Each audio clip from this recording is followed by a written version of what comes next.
René Nicol 37 साल अमरीकी शहरी शायरा और 3 बच्चों की मां थी, जिन्हें 7 जनवरी 2026 को मिनियापोलिस मिनेसोटा में एक आइस एजेंट ने गोली मारकर हलाक किया।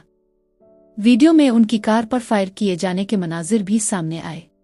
रीनी निकोल के खानदान ने अब वही मशहूर वकील फर्म हायर कर ली है जिसने जॉर्ज फ्लॉयड के मामले में उनके खानदान की नुमाइंदगी की थी, ताकि वो इस वाक़ये की तहकीकात और इंसाफ हासिल कर सकें और सरकारी बयानिया के पलटाए जाने आ गलत बयानियों का जवाब दिया जाए।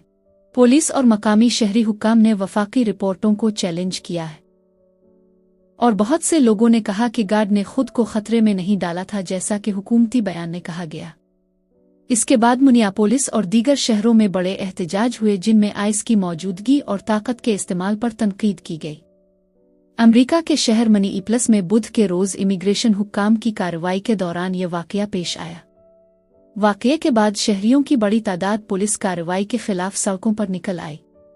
मकामी और वफाकी हुक्काम के मुताबिक ये वाकया सदर डोनाल्ड ट्रंप की मुखगिर इमिग्रेशन क्रैकडाउन मुहिम के दौरान पेश आया, जिसके बाद शहर में शदीद कशीदगी फैल गई। सदर ट्रंप ने सोशल मीडिया पर कहा कि वीडियो में वाज़ेह है कि खातून ने जानबूझकर एहलकार को कुचलने की कोशिश की और फायरिंग खुद के दिफा में की गई। मिनियापोलिस के मेयर जैकब फरी ने वफाकी हुकूमत के इस मौक़िफ़ को सख्ती से मुस्तरद किया है कि इमिग्रेशन एजेंट ने अपने दिफा में फायरिंग की। एक प्रेस कॉन्फ्रेंस में मेयर फरी ने कहा कि उन्होंने खुद वाकये की वीडियो देखी है और वो हुकूमत के बयान से मुतसादिम है। उनका कहना था कि इस वाकये को खुद का दिफा करार देना हक़ाइक़ के खिलाफ है। ताहम उन्होंने शहरियों से अपील की कि वो पुरअमन रहें। मिनेसोटा सिटी कौंसिल ने हलाक होने वाली खातून की शनाख्त रीनी निकोल गार्ड के नाम से की और कहा कि वो वाकये की सुबह अपने पड़ोसियों की मदद के लिए निकली थी, मगर उनकी जान वफाकी कार्रवाई के दौरान चली गई। सिटी कौंसिल ने भी इमिग्रेशन एंड कस्टम्स इन्फोर्समेंट यानी ICE से मुतालबा किया कि वो फौरी तौर पर शहर छोड़ दे।